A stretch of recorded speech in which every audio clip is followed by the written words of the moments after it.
Be me, my name is Kristen. This story starts about 10 years ago, when I was 23. I had just graduated, landed a decent entry-level job in marketing, and was living in a trendy, overpriced one-bedroom apartment. Life felt like it was just beginning, and I was the main character. My philosophy on life, and especially on dating, was crystal clear. I wasn't just a feminist, I was a pragmatist. I believed in female empowerment, and to me, that meant never, ever settling. I remember one specific evening. It was probably a Thursday. My friends were over. We were drinking cheap wine and complaining about men. Standard stuff. One of my friends was talking about a guy she was seeing. He was sweet, funny, but worked as a barista and was still living with 2 roommates. She was wondering if she should get serious with him. I remember almost spitting out my wine. I couldn't believe we were even having this conversation. I stood up and gave them my big speech, the one I'd been perfecting in my head for months. "Listen," I said. "We are educated, ambitious women. We work hard. We are not here to build a man from the ground up. That's not our job. It's not a partnership if one person is a project."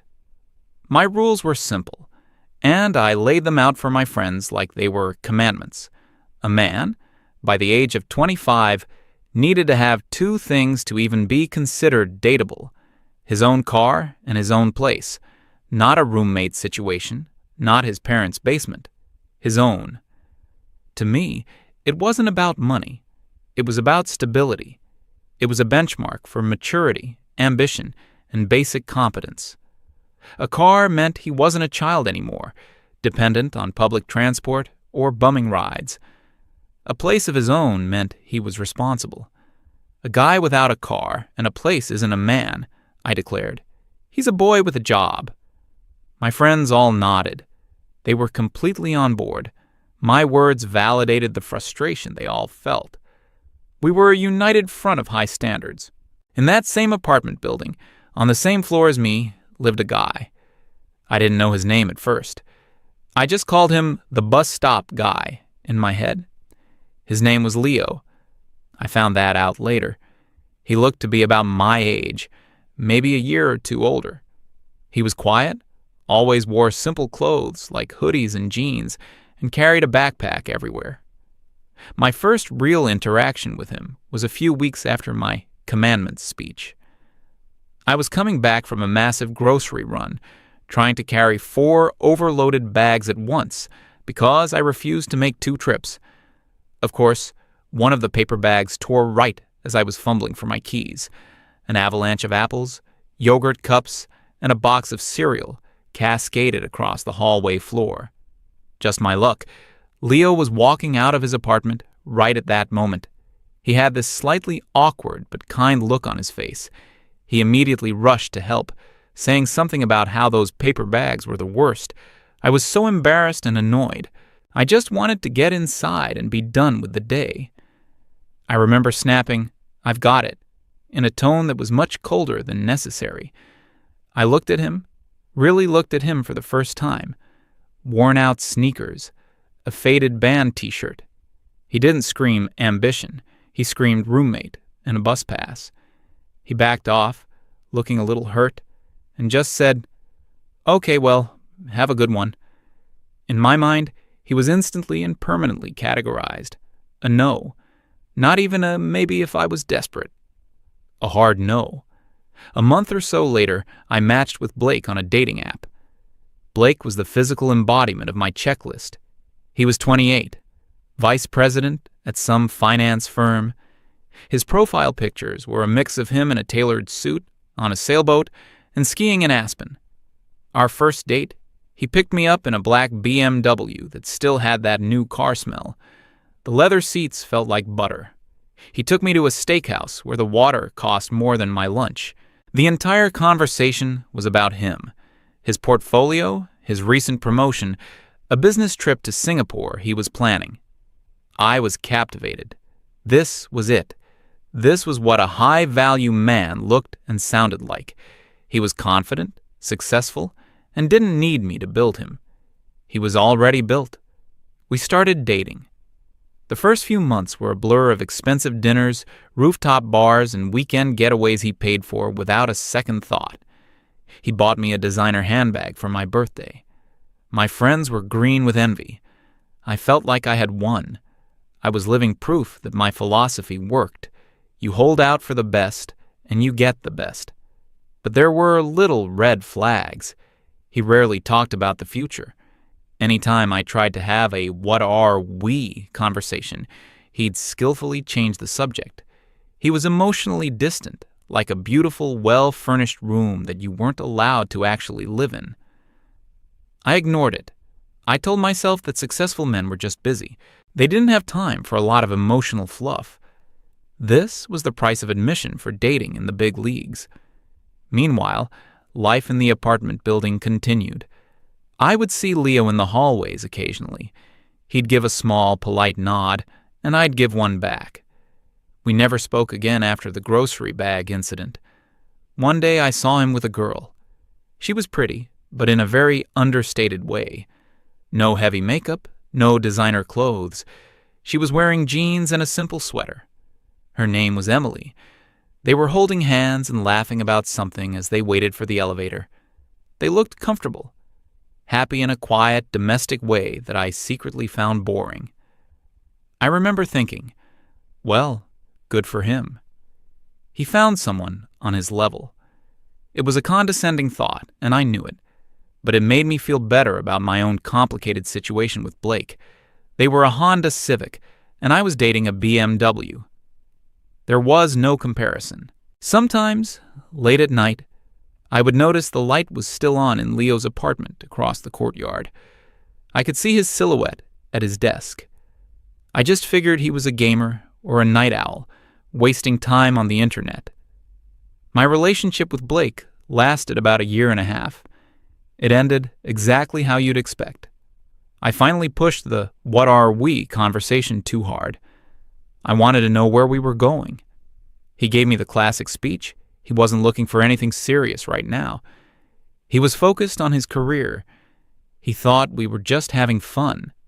I was devastated, but my pride wouldn't let me show it. My friends tried to comfort me, but I brushed it off. He was the right type, just not the right guy, I insisted. My standards are correct. My execution was just off. I took maybe a month off from dating before I was back on the apps, swiping with a vengeance. My criteria were now even stricter. I went out with a lawyer who talked about his billable hours all night, then a tech startup guy who used the word synergy in every other sentence, then a consultant who was even more emotionally unavailable than Blake. It was a revolving door of impressive resumes and empty connections. They were all the same type. They'd wine and dine me for a few months, and then, the moment I showed any sign of wanting real commitment, they'd vanish. It was a game, and I was starting to realize I didn't know the rules. Around year 3, I was 26, still in the same apartment, still at the same job, though I'd gotten a small promotion. The dating grind was starting to wear on me.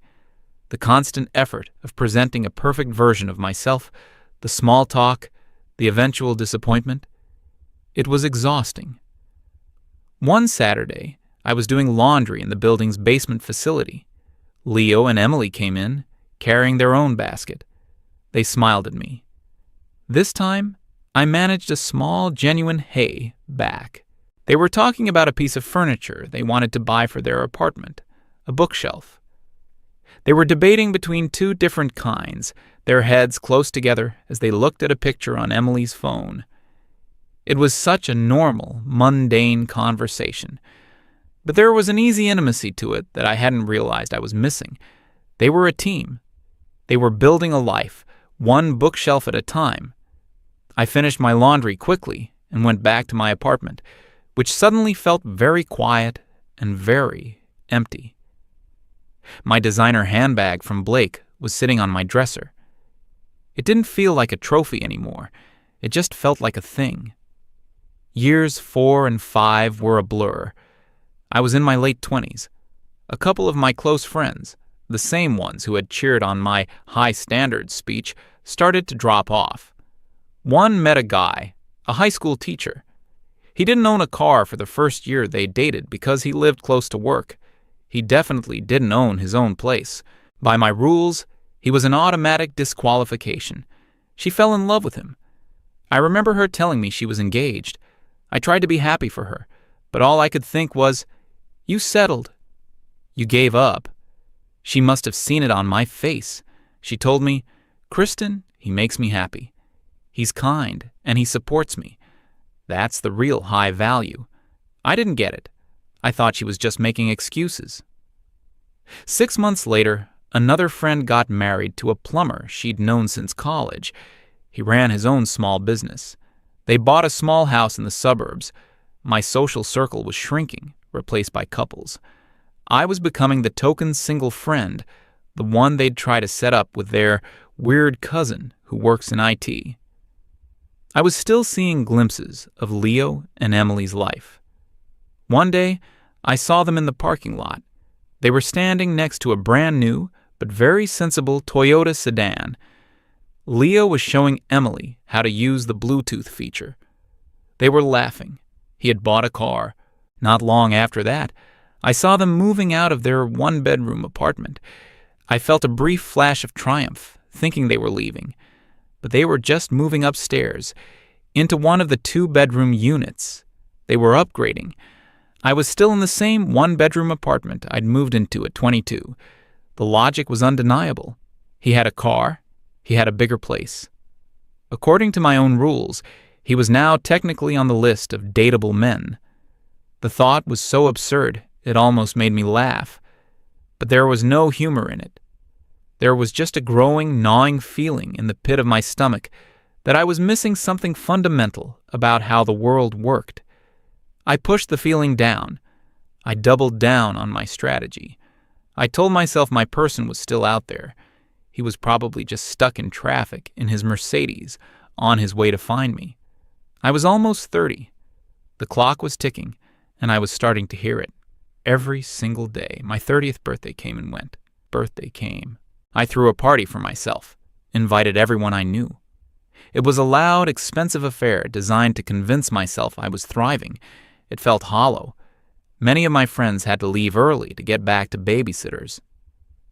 The single ones who stayed got drunk and lamented about the state of dating, our conversations becoming a bitter echo of the ones we had at 23, only now laced with desperation instead of optimistic arrogance. The dating apps became a barren wasteland. The pool of men in their early 30s who were successful, single, and looking for a serious relationship was practically non-existent. The ones who fit my criteria were a special kind of awful. They knew their market value. They treated dating like a job interview where they were the CEO and you were one of 100 applicants. I went on a date with a wealth manager who spent 20 minutes explaining the depreciation curve of my car before suggesting we go back to his place. Another one, a surgeon, checked his watch 3 times during dinner and then told me he was actively dating women in their early 20s because they were less complicated and more optimistic. My profile bio, which I once thought was a powerful filter, now felt like a liability. Ambitious woman seeking an equally ambitious partner. Please have your life together. It screamed high maintenance to the men I wanted and attracted the ones who thought money was a substitute for a personality. My standards, which I had held up like a shield for so long, had become a cage. One afternoon, I was scrolling through social media. A friend of a friend had posted photos from a wedding she'd attended, and there they were. Leo and Emily. It wasn't a huge, extravagant wedding. It looked like it was held in a nice garden with string lights and happy people. Emily was in a simple but beautiful dress. Leo was in a suit that fit him perfectly. They both had these huge, genuine smiles on their faces, the kind of smiles that aren't for the camera, the kind that come from a place of pure, unadulterated joy. They looked like a team, a real team. I stared at that photo for a long time. There was no BMW in the background, no mention of his job title. Just 2 people starting their lives together supported by friends and family. A bitter thought crossed my mind. I bet they're in a mountain of debt for this. But the thought died as soon as it appeared. It was a weak defense mechanism, and I knew it. They looked happy. I was not. It was that simple. The next couple of years were the loneliest of my life. I was 32. My job was fine. I was making good money. I could afford nice things. I took solo trips to exotic places and posted curated photos online to prove how fulfilling my life was. But the evenings were silent. The weekends were long. My married friends would call, but our lives were on different tracks. They'd talk about mortgages, potty training, and parent-teacher conferences. I'd talk about a bad date I'd been on, and I could hear the pity in their voices. They stopped trying to set me up with people. I think they just ran out of single friends. Or maybe they knew my checklist was impossible to meet. I had one last memorable encounter with Leo and Emily. It was a Saturday morning, and I was heading to my car to go to a yoga class. They were getting out of their Toyota in the building's parking garage. Emily was pregnant, very pregnant. Leo was carrying a box full of what looked like parts for a baby crib. He looked different than the quiet kid I remembered. He stood taller. There was a calm confidence about him that wasn't there 10 years ago. He had grown into himself. They both said hello. I congratulated them on the baby. Emily was warm and friendly, asking me how I was doing. Leo was just polite. He smiled, but his eyes were already on Emily, making sure she was okay. I wasn't a factor in his world. I was just a neighbor, a familiar face he'd seen around for a decade. The boy I had written off as a project was about to become a father, a husband, a man who was clearly the center of his wife's world. I got into my car, sat there for a minute, and didn't go to yoga. The final nail in the coffin of my delusion came on a Friday night a few months after my 33rd birthday. I had a date planned with a guy from an app, another high-value man. He owned a chain of fitness centers. An hour before we were supposed to meet, he texted me. "So sorry, something came up at work." Rain check? I knew what rain check meant. It meant never. I had been ghosted. Again. So I was alone, in my apartment. The same one bedroom I'd lived in for over a decade. I ordered takeout, poured a glass of wine, and did what every lonely person does. I started scrolling through my phone. I saw posts from friends' vacations, engagement announcements from younger coworkers, and then I saw a post from Leo. He wasn't someone I followed, but a mutual acquaintance had liked it, so it appeared in my feed. The picture stopped me cold. It was him, Emily, and a toddler with a head of curly hair sitting on his shoulders. They were standing on the lawn of a beautiful 2-story house. It was a classic suburban home with a big oak tree in the front yard and a porch swing. In the driveway was a new car, an SUV, much nicer than the old Toyota. The caption was simple. "Hard to believe this is ours. Officially homeowners." And I just broke, not in a loud, crying way. It was a quiet, internal shattering. The house, the car, the family. He had it all. Everything that was on my non-negotiable list from 10 years ago. He had achieved and surpassed every single metric I had set for what a man should be. But he didn't have any of it when Emily met him. He wasn't a high-value man when she chose him. He was just Leo, a quiet guy with a dream, who worked hard when no one was watching. The guy I saw at his desk late at night wasn't playing video games. He was building his future. Emily didn't look for a finished product. She found a good person with potential, and they built a life together. She didn't buy a winning lottery ticket. She invested in solid stock and watched it grow. I looked around my apartment. At the designer bag from a man who forgot my name a week after he left. At the expensive art on the walls I bought to make the place feel less empty. At the single place setting on my coffee table. My entire strategy, my whole philosophy, was a catastrophic failure. I had spent 10 years trying to cash a check that a man had already earned. Emily had spent 10 years helping a man write his own. I wasn't a feminist who valued herself. I was a coward who was terrified of risk. I wanted the reward without the effort, the success without the struggle. I had been filtering for a lifestyle, not for a partner. For a provider, not a person. The man I wrote off as a boy with a job was more of a man than any of the slick, suited guys I had chased for a decade. He built. They just spent. I closed my phone. The silence in my apartment was deafening.